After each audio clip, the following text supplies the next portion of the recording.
انا عايز اقولك ان انا نفسي حاسس ان انا ما عنديش ثقه في نفسي، يعني ده من ضمن الحاجات اللي اكتشفتها جديد.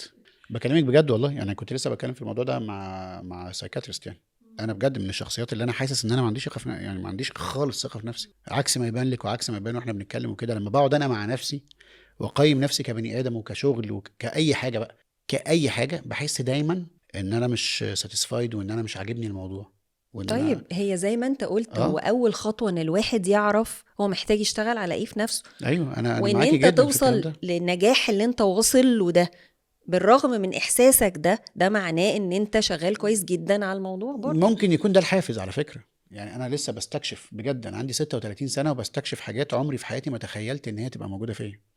يعني أنا قعدت فترة، خلي بالك، أنا في تغييرات جذرية حصلت لي آخر 3 سنين، 3 4 سنين. أنا قبل كده لا، كنت صعب جدا، يعني كنت شايف نفسي ملك الكون، كنت شايف إن أنا أحسن واحد في أحسن حتة ومش واخد فرصتي، كنت فيكتيم 24 ساعة. كان اللي يكلمني كلمة أرد عليه ب10 20 30 40، ولو ما ردتش ما أعرفش أنام بالليل. يعني في دروبات كده حصلت للواحد، بدأ يريلايز لا ان ده انت بايظ خالص، انت جاي من حته بايظه خالص. ما هو علشان كده لازم ناخد الحاجات اللي بتحصل لنا في الحياة كرسائل تطلعنا لفوق، حتى لو الرسالة دي مؤلمة أو بتضايقنا، ناخدها ونستفيد بيها ونوجهها إيجابيا.